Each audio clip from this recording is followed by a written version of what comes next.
Ashama hordoftoota chaayinaalii yoonii yoo akkam jirtan fayyaa keessanii ani waaqafaa galatu nagaa koodha har'as akka baratame viidiyoo tokko qabadhee isiniif dhufee jira viidiyoo kanarraa akka waa baratan shakkii tokko hin qabu warri chaayinaalii kanaaf haaraa taatan Yoonaasin jedhama chaayinaalii kana subscribe gochuudhaan maatii keenyatti dabalama viidiyoon yeroo yeroodhaan gadhiisu laayikii tuquudhaan namoota baay'ee bira akka nu ga'u gochuu keessaa hin dagatinaa jechuun barbaada viidiyoon keenya yoo isinitti tole immoo sheerii gochuudhaan namoota baay'ee maddii akka nu ga'u gochuu keessaa hin irraanfatinaa jechuun barbaada.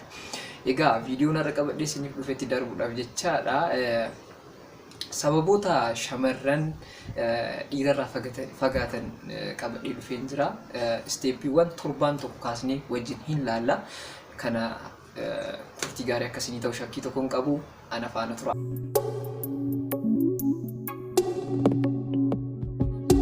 Egaa sababoota shamarran dhiirarraa fagaatan keessaa inni jalqabaa fakkeenyaaf jalqaba hoo eegalanis yoo eegaluu baatanis sababoota isaan dhiirarraa fagaataniif jedhee wantoota laal keessa kanan isiniif dhufe inni jalqabaa fi inni tokkoffaa ofitti amanamummaa guddaa ta'e yookaan immoo daangadhaa olii ta'e wayii qabaachuudha. Inni immoo akkamitti dhufa fakkeenyaaf dhiironni tokko yeroo waa'ee ofii haasa'an yookaan immoo ofitti amanamummaa isaanii daangadhaa olii ta'e fakkeenyaaf namni ofitti amanamummaa qabu garuu baay'ee bareedaadha nama kam biratti iyyuu hin jaalatama garuu immoo daangadhaa olii ta'e fakkeenyaaf waa'ee beekumsa isaa gaafa haasa'u sirriitti of guddisee hin haasa'a ta'e waa'ee qabeenya gaafa ka'u waa'ee qabeenya irratti sirriitti ol kaasee guddaa haasa'a ta'e waa'ee ofii jechaadha.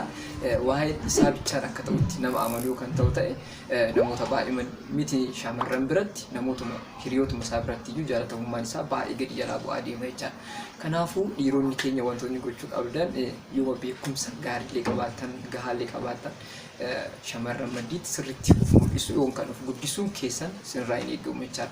Tarii namoonni biraatu yookaan sin jajjabeessu namni kun beekadhaa qabeenya qabaa jedhanii namoonni garaagaraa sin ragaa ba'uu hin danda'an garuu isin ofii keessanii akka wantoota akkasiin gootan taanan miti shamarran namoonni biraatiyyuu sinirraa fagaachuu danda'a waan ta'eedhaaf kanarraa of eeggannoo cimaa gochuu qabdan jedhee nama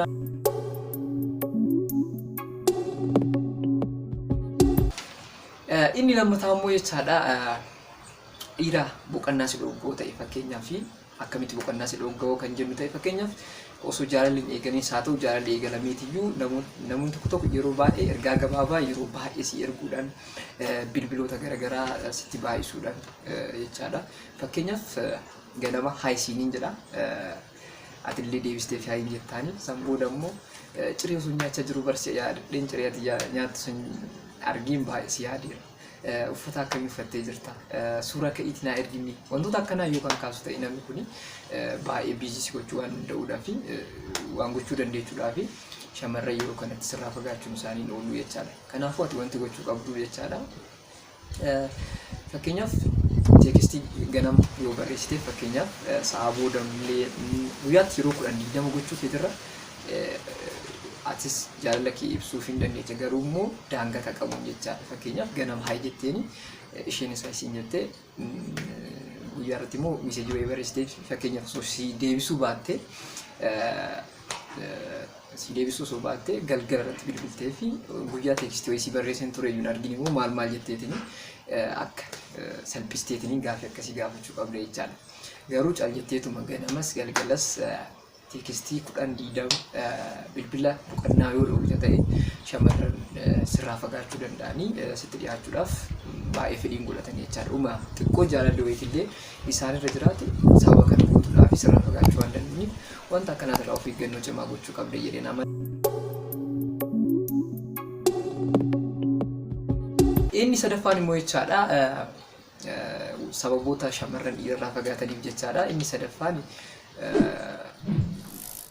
dhiira seera hin qabne fakkeenyaaf si kabajuu danda'a shamarra kabajuu hin dandeechaa maatii ofii kabajuu hin dandeechaa wantoota akkanaa gochuu hin dandeecha.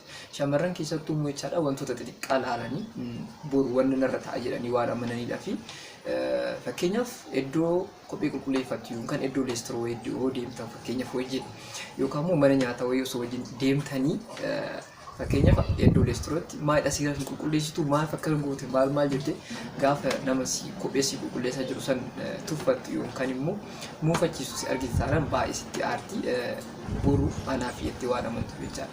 Sammalee immoo jechaadha fakkeenyaaf mana nyaataa wayii deemtanii nama sin keessummeessaa jiru yookaan immoo nama sin tajaajilaa jiru san kabaja hin kennituuf taanaan ishee maddiitti keessattuu namni sun iddoo sii qabu san baay'ee hir'ata jechaadha. Uuma jaalala wayiitu sii iddoo wayiitu sii qabaatu ta'e ati waan nama san tuffachaa jirtuudhaa fi yookaan nama kabaju jaa ta'eedhaa fi seera hin qabdu jaa ta'eedhaa fi namni sun sitti dhiyaachuurra sirraa fagaachuudhaaf filannoo jalqabaa godhate jechaadha.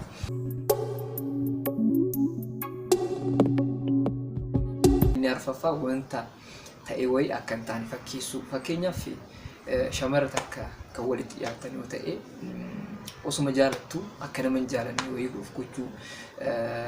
Fakkeenyaaf hiriyoo iddoo mana barumsaatti wal agartan taanaan iddoo hojiitti wal agartan taanaan fakkeenyaaf iddoo namni walitti qabamee jirutti hiriyoon keessan ta'anii jechaadha.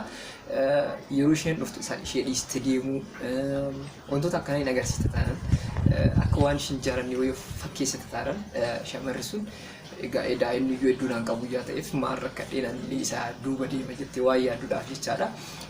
Sirraa fagaachuudhaaf filannoo ishee jalqabaa godhatte jechaadha. Kanaafuu ati osoo hin taane sirrittis itti maxxantee akka malee ishee dhiphisuurras akkasitti sirraa fagaachuurra ittuma siixee wanta haga dandeecheen jaalala qabduudhaa fi hintii yookaan immoo karaa wayii agarsiisuu danda'u qabda jechaadha. Inni shanaffaan immoo jechaadha taa'ii yookaan dhaabii hanga siin jettutti eeguun qabdu jechaadha. Shamarranis haa ta'u namni kamiyyuu. Fakkeenyaaf shamarran uumamumaan iyyuu dhiira qalladu yookaan immoo nama kufachiisu hin jaalatan akkanumatti iyyuu jechaadha. Kanaafuu isa gochuun kee bareeduma ta'eetiin jechaadha. Daangaa yoo darbe fakkeenyaaf yeroo ishiin dhimma dhuunfaatiif dhimma sirriitti si barbaaddu foyiitiif kaastee osoo haasofte iyyuu ati ammas hin kolfisiista yookaan immoo hin qalladda taananii carraan isheen sitti dhiyaachuu nama siireesii yookaan immoo nama sirriitti waan siireesiitti iddoo hin qabne waan itti fakkaatuudhaaf jechaadha. Si wanni jechuu dandeechi jechaadha. Iddoo si qabaachuu waan dandeechuuf sirraa fagaachuu dandeechi. Kanaafuu ati haga danda'ameen akkuma qalladuun jirutti akkuma tapsiisuu kolfisiisuun jirutti garuu wanna siireesii ta'e irratti yookaan immoo dhimma cimaa ta'e irratti seeraan mari'achiisuu haasofsiisuu danda'u qabda jechaadha. Kanaafuu namni sun yeroo biraatis ati nama gaarii akka hin taane waan amantuu fi yookaan immoo nama qulqulsiisee bira darbitu waan taatu fi waan siireesiidhaaf yookaan immoo jaalalaaf wantoota akkanaatiif sitti dhiyaachuurra sirraa fagaachuu filatte jechaadha. Kanaadha wantoota akkanaatirraa of eeggannoo guddaa gochuu qabdu warri dhiira keenya jechaadha. Egaa inni jaaffaan jechaadha walqunnamtii saalaa yeroo gabaabatti barbaadudha. Fakkeenyaaf guyyuma jalqabaa wal agartan jechaadha. Waa qaama ishee tuttuquu fakkeenyaaf dhugachuudhaaf kallattii agarsiisuu kan daandii agarsiisuu yookaan immoo haasofti kee hundumtuyyuu waa'ee walqunnamtii saalaatiin wal qabata yookaan ta'u ta'ee namni kun baay'ee sitti dhiyaachuurra sirraa fagaachuudhaaf filannoo jalqabaa godhata. Sababni isaa maalidha?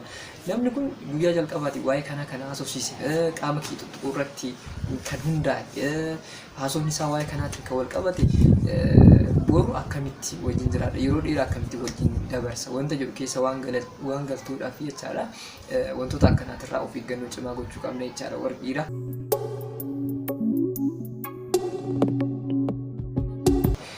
Inni torbaffaan jechaadha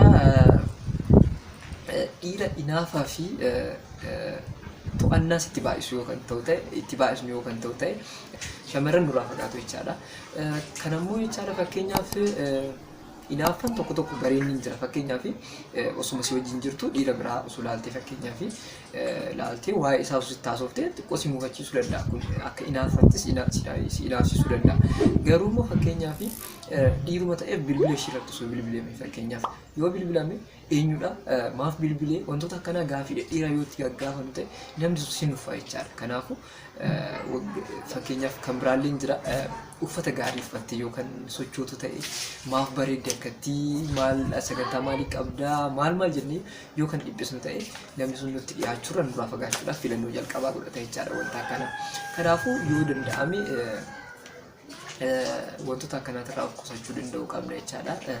Inaafaan keenyas xiqqeessuu qabna jechaadha. Wantoota aarsuyyuu argine teenyaa sochosuu danda'u qabna malee akkasumaan dhiphisuu nama nu wajjin jiru kana dhiphisuu maal gochuun nurraa hin eegamu jechaadha. Viidiyoo kanarraa akka waa baratan shakkii tokko hin qabu. Egaa viidiyoon irra qabadhee dhufe kana fakkaata. Viidiyoo biraatiin hanga walitti deebinutti nageenyi Waaqayyoo iddoo jirtanitti isiniif haa baay'atu. Chaayinaalii kanaaf akkuma yeroo hundi jedhu chaayinaalii kanaaf haaraa warri taatan chaayinaalii keenya subscribe godhaa. Viidiyoo keenya yoo isinitti tole laayikii tuqaa.